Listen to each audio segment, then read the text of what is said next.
চমুকৈ ক'বা। নমস্কাৰ, মোৰ নাম ৰাজেশ দাস। মোৰ ঘৰ নগাঁও জিলাৰ পূবশালমৰা গাঁৱত। মই এতিয়া এটা কাছ লৈ আহিছোঁ ইয়ালৈ গংগা দলত অৰ্পণ কৰিম বুলি। এইটো হৈছে বৰকাছৰ এটা বিৰল প্ৰজাতিৰ পোৱালি, যাক ইংৰাজীত কোৱা হয় ইণ্ডিয়ান পিকক চফ্টেল টাৰ্টল। ইয়াৰ আগতেও মই ৰহা কলংনৈত এটা বৰকাছৰ পোৱালি আৰু গঙাত মই এটা দুৰাকাছ মই অৰ্পণ কৰিছোঁ।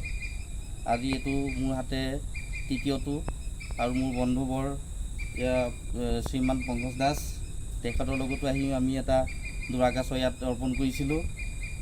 গতিকে আজিও আহিছোঁ এই দুৰাকাছটো ইয়াত অৰ্পণ কৰিম, যাতে ইয়াৰ বংশবৃদ্ধি হ'ব পাৰে আৰু ভালদৰে সংৰক্ষিত হ'ব পাৰে। ধন্যবাদ।